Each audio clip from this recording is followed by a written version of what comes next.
Hey everyone, this is RTMe2, and this is part 2 of building a second story.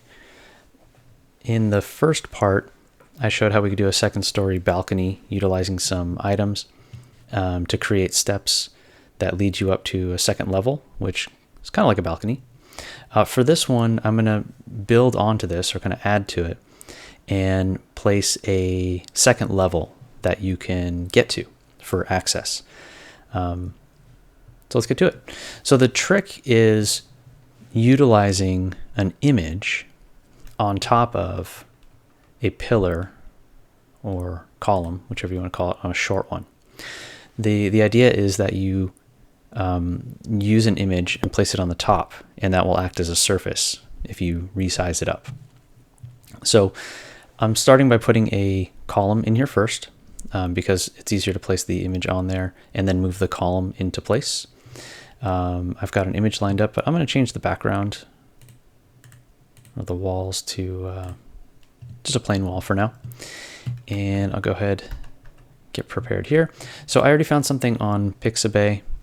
It's a royalty-free image site you can use. If you right-click on the image and say Open in New Tab, that will bring up the image here, and this is where you can get the URL, and this is the one that will work when you click on an image item. So click on the item, there's the image URL field, enter the item, hit enter, and now I have my wood, which will be my surface. I place it on the wall first, that way I can right click it and say remove frame. It just makes it a little easier when you go to place it. And then I come to the column,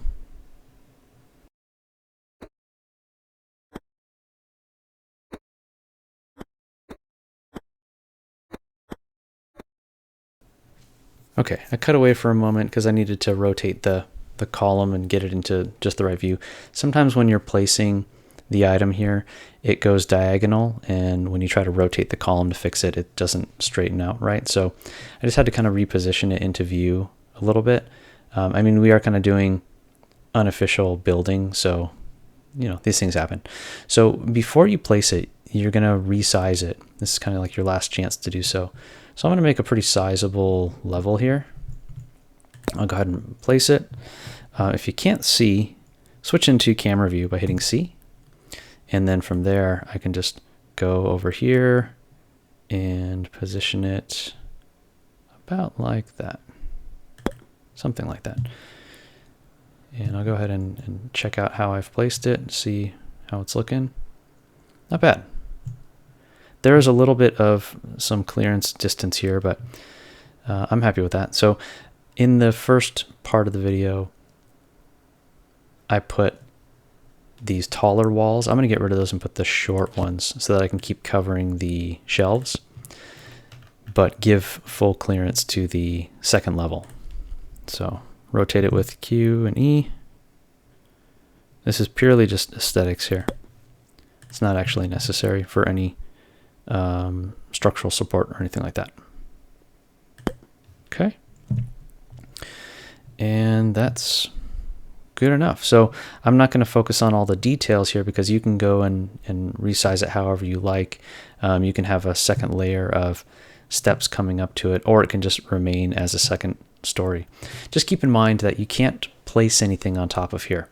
So I think what becomes most effective is to utilize a second story like this as a way to display your images so that you have extra space to place things. So, you know, you've got this area so people can come up here, take a look at your stuff. You can also have things down here as well. So it's a good maximizer for space considering the size of your room. So there you go.